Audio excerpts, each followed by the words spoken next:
So PJ Washington just got that new contract extension. And guess who's mad? His baby mother. All of a sudden, now she wants more money. So she took her bird ass to court asking the judge to increase child support. Just when things seemed to be looking up for PJ Washington, his baby mama Brittany Renner dropped a bombshell. Now she's threatening to leak explosive footage unless he hands over millions. The stakes are high and this move could change everything. We've got all the details right here. Let's break it down. Origins and the power imbalance.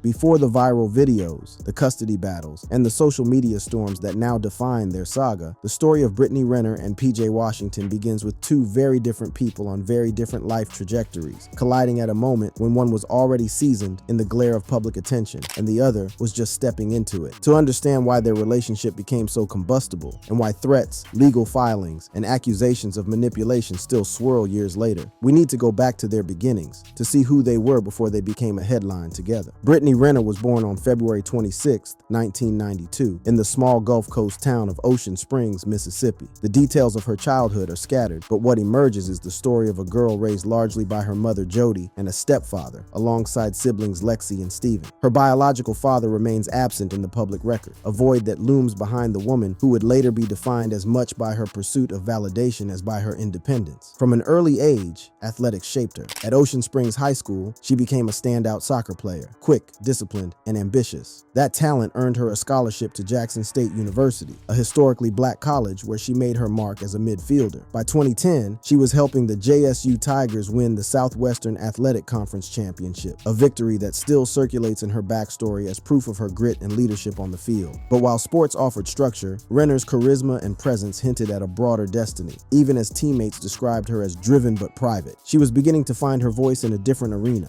After graduating in 2014 with a degree in sports management, she pivoted away from soccer and toward social media, just as Instagram was reshaping how personalities could build empires. By 2013, her fitness content, workouts, motivational captions, and the now famous Renner Run cardio routine had begun to go viral. Within 2 years, she had 500,000 followers. By 2016, she had launched her own fitness app and landed brand deals, including a Gymshark collaboration. Her platform, which eventually swelled past 4.6 million followers, gave her influence and income, with some reports placing her at roughly $50,000 per sponsored post at the peak of her digital reign. Yet the fame was double-edged. In 2018, Renner self-published Judge This Cover, a memoir that dissected her dating life with a blend of confession and performance. The book used pseudonyms for 7 men she had been with, figures widely speculated to be athletes and entertainers like Trey Songz, Colin Kaepernick, James Harden, Drake, Lil Uzi Vert, Casey Theriot, and Ben Simmons. Critics and fans quickly decoded the mystery men, and debates raged about whether the book was empowering honesty or opportunistic betrayal.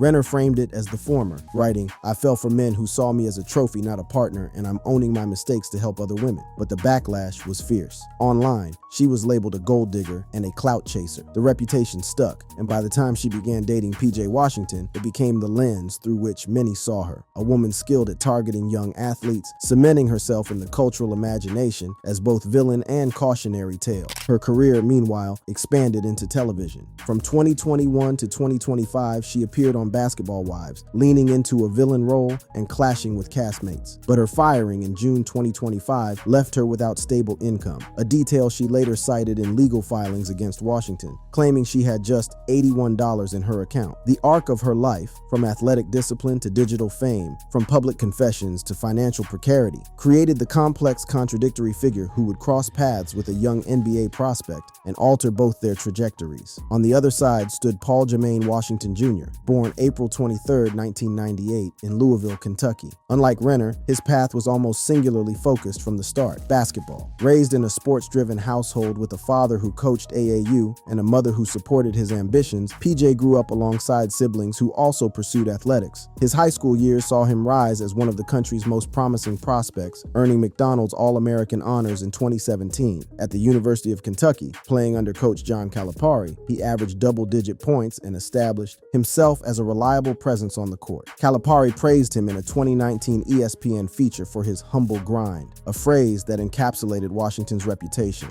hardworking, quiet, uncontroversial. In 2019, he declared for the NBA draft and was selected 12th overall by the Charlotte Hornets. signing a 4-year, $12 million rookie contract. While his numbers were steady rather than spectacular, averaging around 12.7 points and 5.5 rebounds per game, his potential was clear. By 2024, he had been traded to the Dallas Mavericks, playing a role in their finals run. And by September 2025, he secured a 4-year, $90 million extension, elevating his monthly income to around $1.4 million. At the time he met Renner in 2019, though, Washington was still just a 20-year-old college star with no real public baggage, navigating newfound fame and the pressures of an NBA future. His life was clean, his reputation intact, his trajectory upward, and it was precisely that innocence, paired with Renner's notoriety, that would define how the public perceived their romance. Renner and Washington's relationship began in February 2019. The spark, fittingly, was digital. According to reports, Renner commented on Washington's performance at a Kentucky game, and he slid into her DMs with fire emojis, a move that was playful, youthful, and telling. Their connection quickly became more public, with Renner courtside at Hornets games and both sharing posts that hinted at intimacy. Renner herself later recounted the early stages in interviews. In one video conversation, she pushed back on rumors that she had scouted Washington when he was underage, insisting, "I met him when he was 20 years old." And okay, that's that. okay. She added that their first in-person meeting was orchestrated through mutual connections after Washington, then a rising Kentucky player, had been eager to meet her. I can't remember what year it was, but that's how we initially connected on Instagram. So he would slide in my DM, try to Snapchat me, and I just never paid him any mind because I'm just like, my sister is his age. And I'm like, my sister's, you know, in my mind, used to think my sister's so young, like I could never, how could I date someone that's her age? So I would always just blow him off, blow him off, blow him off. And so he actually came to one of my club hostings. I actually have the picture from when we met in person. He came to my club hosting, introduced himself, we took a picture, and that was that. Despite her initial hesitations about the 6-year age difference, Renner was 26, Washington just 20, she admitted that she eventually decided to give it a chance. So yeah, like we really just clicked. And when I met him originally, I just thought he was an old soul. Like his energy was so neutralizing and calming that I was like, maybe I should keep an open mind. Like maybe, why does it matter? I mean, 6 years, who cares? 6 years younger, 6 years older, why does it matter? This guy is different. And that's genuinely how I felt. The pairing quickly became high profile. Washington, entering the NBA spotlight, suddenly found himself with an influencer partner whose following dwarfed his own. Renner, already controversial, now had her story intertwined with a fresh face in basketball, amplifying both their profiles. But from the very beginning, the dynamics were uneven. She was seasoned in media, savvy about attention, and experienced in navigating celebrity culture. He was just beginning to experience it. She was 6 years older, with a memoir already dissecting her past. He was, in many ways, still forming his adult identity. For critics online, it looked like a setup, a narrative of a seasoned influencer trapping a young athlete. Indeed, by 2019, threads on X were already buzzing with warnings. One popular post labeled her a predator, referencing her book Judge This Cover and suggesting Washington was the latest in her lineup. The perception stuck, so much so that when the relationship ended in 2021, Washington's tweet, "You was faking it the whole time," was instantly framed as confirmation of what many already believed. As with many relationships under a microscope, the curated images didn't tell the whole story. Privately, the pressures of pregnancy, cohabitation, and conflicting expectations strained their bond. Renner later explained in an interview that when she moved in with Washington in 2020, certain unspoken rules emerged. So when I was pregnant, he then offered the luxury of saying, hey, you don't have to post. You can kind of kick your feet up and relax, just focus on baking in peace. So he was never like, don't post that. It was worded, why do you feel the need to do that? Why do you have to post in that way? Why do you have to pose like that? Like, why do you have to show your body? It was a subtle but telling clash between her identity as a woman whose brand was built on visibility and sexuality, and his desire for privacy and restraint. What began as affectionate curiosity turned into questions of control and compliance. Renner admitted she chose to get in compliance, reasoning that it was what a potential wife should do. But those early cracks foreshadowed larger conflicts to come. The breakup, threats, and escalations.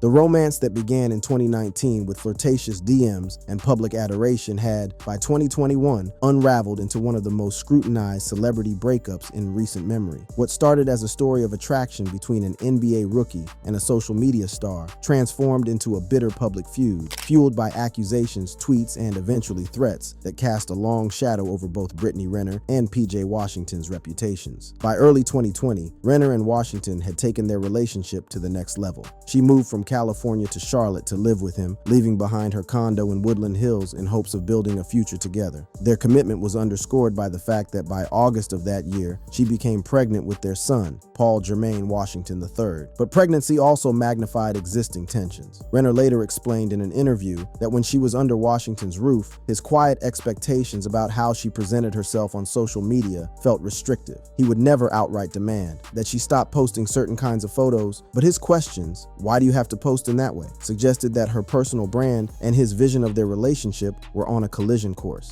At first, she complied, yet compliance came at the cost of autonomy, and by the time their son was born on May 5, 2021, the cracks in their foundation had widened into visible fissures. 2 months after welcoming their child, the relationship collapsed. In July 2021, Washington took to Twitter with a sharp and now infamous accusation. "You was faking it the whole time," punctuated with a clown emoji. The post quickly went viral, feeding into pre-existing narratives about Renner's motives. Renner didn't stay silent. On Instagram, she countered with a pointed story. "Tell me how I faked carrying your child for 9 months." The back and forth spilled into social media commentary, where thousands joined the fray. Hashtags like #BrittanyRennerExposed began trending, with users pointing back to her memoir as proof that she had targeted Washington from the start. The optics were brutal. Washington, just 22 at the time, was cast as the victim of manipulation, while Renner was painted as the architect of a carefully planned entrapment. The reality, as with most relationships, was undoubtedly more complicated, but the perception, amplified by viral posts and gossip blogs, stuck firmly, branding both with roles they could not shake. If July's breakup tweets ignited the fire, December 2021 poured gasoline on it. That month, Renner returned to her alma mater, Jackson State University, as a guest speaker alongside head coach Deion Sanders. The topic of her talk?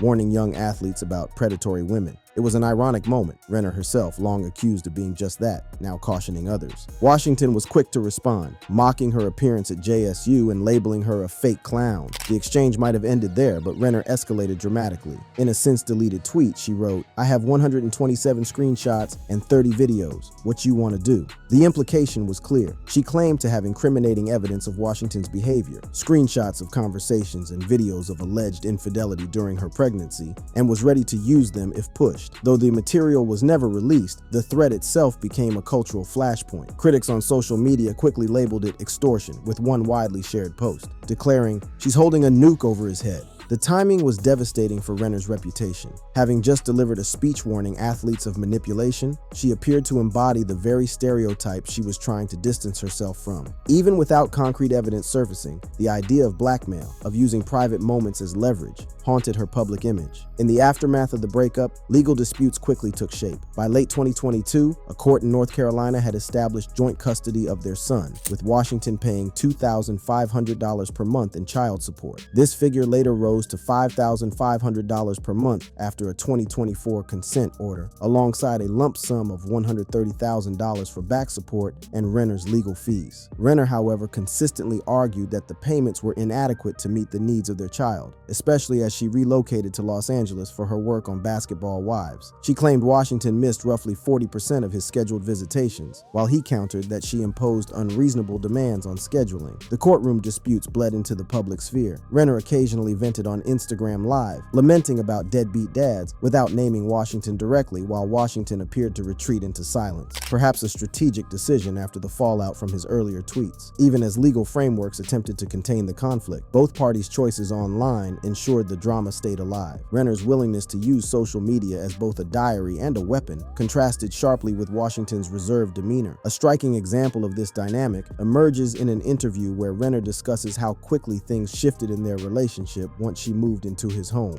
Okay, and you talked about the situation of now living with a man, and a man who has means, because now he's in the NBA and so forth.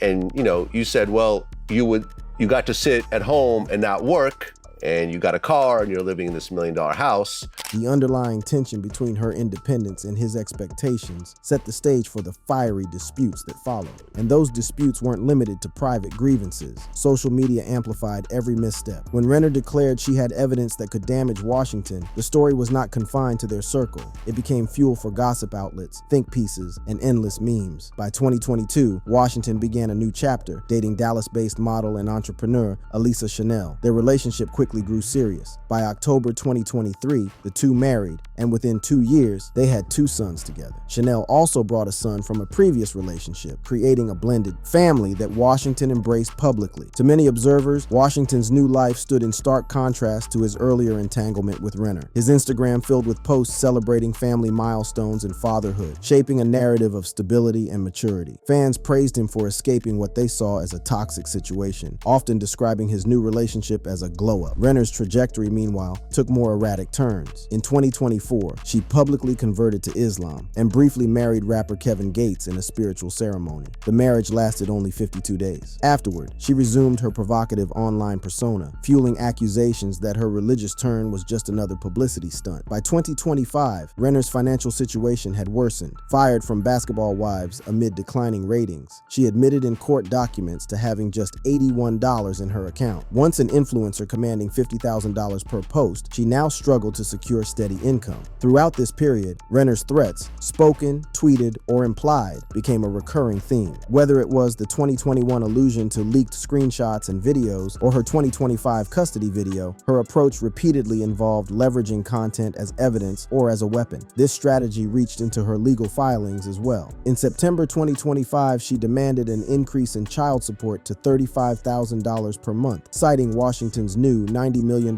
contract with the Dallas Mavericks. In her filing, she argued that their son deserved a lifestyle anywhere similar to that of his father. A commentary captured the way this claim was framed in public eye. She goes, "I cannot provide for our son a life anywhere similar to that of his father," Renner wrote in the documents. Renner noted Washington, who just recently signed a new 4-year, $90 million contract extension with the Dallas. The statement reveals the heart of her argument, that the child's standard of living should reflect Washington's enormous earnings. Yet to critics, it read as jealousy, a plea for personal comfort disguised as parental advocacy. The story of Renner and Washington in this phase is not just about two people, but about what they represent in the public imagination. Their breakup fed into cultural anxieties about age gaps, celebrity relationships, and the gold digger trope. For Washington, his youth and clean slate made him an easy symbol of innocence lost, of a naive athlete taken advantage of by someone older and savvier. For Renner, her unapologetic history, memoir, and bold online persona made her an easy target for vilification. Every move she made, every statement she posted seemed to confirm pre-existing biases. The December 2021 threat to release private material crystallized this dynamic. Even without the leaks ever surfacing, the possibility of them cast her in the role of manipulator, and Washington's silence in the aftermath only solidified his image as the victim, reinforcing the power imbalance that had defined their relationship from the very beginning. By 2024, the couple had moved on personally, Washington with a new family, Renner with a new, if short-lived, marriage. But the echoes of their feud lingered. The custody battles, the financial disputes, and the looming presence of social media meant that their saga was far from over. In fact, it was on the verge of exploding again, as a viral custody video in September 2025 would prove. The 2025 custody video, court filings, and media fallout. By the fall of 2025, the saga of Brittany Renner and PJ Washington had stretched over 6 years, beginning with their first public romance in 2019 and spiraling into accusations, threats, and bitter custody disputes. But it was in September of that year that their private turmoil erupted into its most visible and consequential spectacle yet, a custody handoff video that went viral, a legal filing demanding millions in child support, and a storm of public opinion that showed just how deeply their story had embedded itself in cultural debates about money, parenthood, and power. On a rainy afternoon in North Carolina, during what should have been a routine custody exchange, tensions boiled over. Renner's mother, Jody, filmed the encounter as her daughter handed over their 4-year-old son to Washington. The 97-second clip, uploaded to social media by Renner herself, captured not only the awkward handoff, but also the verbal barbs that defined their relationship. Renner accused Washington of inconsistency, claiming their son cried every time he had to leave with his father. Jody chimed in with accusations about finances, alleging that Washington's spent $170,000 on his wife, Chanel, but only $11,000 on his son. Washington snapped, delivering a crude response. "Suck my D **K," to which Jody fired back, "If I had one, I would." Chanel, visible in the car, nearly escalated things physically before the clip abruptly ended. Within hours, the video racked up millions of views. By the end of the week, it had surpassed 10 million on X, sparking memes, debates, and condemnation. For Renner, it was meant to be evidence, proof of Washington's neglect and emotional distance. For Washington, it was an ambush, a private family exchange weaponized for public leverage. The fallout was immediate. Comedian Ricky Smiley blasted Renner on his radio show, calling her a narcissist who was making fatherhood hell for him. The clip of his commentary went viral, adding another layer of ridicule. Meanwhile, Washington issued a short, restrained statement through ESPN. "I'm focused on being a great dad and player. No comment on the noise." Just weeks later, on September 29, 2025, Renner escalated the conflict by filing a petition in Los Angeles Superior Court. Her demand was staggering: an increase in child support from $5,500 per month to $35,000 per month, a jump that reflected Washington's recent 4-year, $90 million contract extension with the Dallas Mavericks. The filing argued that their son, Paul Jr., should enjoy a lifestyle anywhere similar to that of his father. Renner detailed her financial struggles, claiming she had only $81 left in her bank account after being fired from Basketball Wives and that she could no longer keep up with California's cost of living. She listed monthly expenses: $10,000 for housing, $5,000 for childcare, $3,000 for travel related to custody exchanges, and $2,000 for therapy and security, insisting that the current support order was not enough. Her legal position was not only financial but emotional. She emphasized that Washington was absent for nearly half of his allotted visitation, leaving her to carry most of the burden of parenting. In one commentary, the demand was summarized bluntly. So Brittany Renner wants more child support from PJ. At least $35,000 per month, which is crazy. So it says Brittany Renner wants a court to increase PJ Washington's child support payments to her, saying in a new filing this week, $5,500 a month is just not enough. How for one child? The $35,000 figure drew disbelief from critics who questioned how such an amount could possibly be justified for a single child. For Washington's supporters, it reinforced their view that Renner's motives had always been financial. The filing became the subject of endless commentary online, where critics framed Renner's case less as maternal concern and more as envy of Washington's new life with Elisa Chanel. Social media posts mocked Renner's mention of shopping at Target, while Washington's children with Chanel wore designer clothes. A commentary captured this perception vividly. She said they have multiple luxury vehicles, constantly post their designer shopping clothes, and boast about luxury vacations. I mean, so what? As long as this guy give you the money, take care of his kid, seeing his kid, you know what I'm saying, when the visitation is right for him to see him, doesn't matter what they post. That ain't got nothing to do with you. That's his wife, and that's their kids. You know what I'm saying? Like, come on, that is seems bitter baby mom and jealous. That's what this would have sounded like. The message was clear. Critics believed Renner was less concerned about her son's well-being and more about matching the luxury lifestyle she saw displayed on social media. Washington's camp leaned into this narrative, portraying him as a responsible provider whose obligations were already being met under the existing order. They argued that Renner's financial instability was self-inflicted, the result of declining influencer income, reckless spending, and career missteps. Behind the media circus, the legal questions were thorny. North Carolina law, where the original custody agreement was established, typically capped child support for high earners at around 20% of income. California law, where Renner filed, allowed for higher awards to maintain a child's customary lifestyle. Renner's $35,000 demand tested the outer limits of what courts might consider reasonable. Washington's lawyers argued that the demand was excessive, pointing out that Renner still had the potential to earn significant income as an influencer, and that $5,500 per month, plus the lump sum payments already made, was more than enough to cover a child's needs. They suggested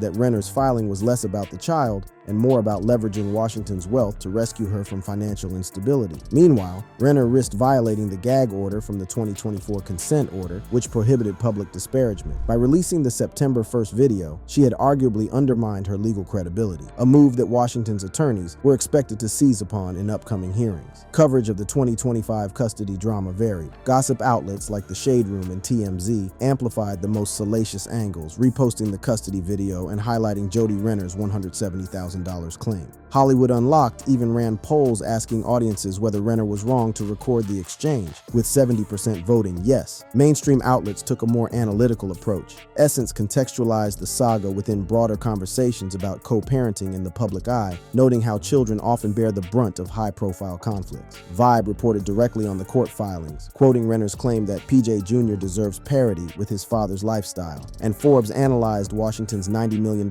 contract, weighing the financial implications of potential child support increases. The social media sentiment, however, was lopsided. Roughly 80% of online posts about the custody video and court filings skewed against Renner, painting her as manipulative, greedy, or simply jealous. A small minority defended her, citing the emotional strain of single parenting and the challenges of co-parenting across states. A commentary captured the broader disillusionment surrounding Renner's demands. Now she's begging the judge to increase child support. And by the way, $5,500 a month for a child is enough. It is sufficient, right? But she wants to live a luxury lifestyle so bad only because PJ and his wife is posting a lavish lifestyle that she feels, based on the fact that she got a baby with PJ, she's entitled to that lifestyle. This perspective, that Renner's case was less about parental responsibility and more about entitlement, echoed across social platforms, reinforcing her gold digger label in the cultural imagination. By October 2025, the story of Brittany Renner and PJ Washington had transcended gossip and entered the realm of cultural case study. Their saga illustrated how personal relationships, when lived in the spotlight, can be consumed by public narratives of gender, power, and money. For Renner, every move was seen through the lens of her past, her memoir, her provocative persona, her short-lived marriage to Kevin Gates. For Washington, every choice was filtered through his youth, his NBA success, and his role as a family man with Chanel. The September custody video and the $35,000 filing distilled their conflict into stark symbols. A mother documenting grievances on camera, a father accused of neglect while accused of being extorted, and a child caught in the middle of a media circus. In the end, whether or not a court grants Renner's request, the cultural verdict may already be sealed. The saga has become a parable about the costs of fame, the weaponization of social media, and the way private pain becomes public property in an age where every moment can be filmed, posted, and dissected. Thank you for watching. If you enjoyed watching this video, click on one of the boxes playing on your screen to watch more similar content.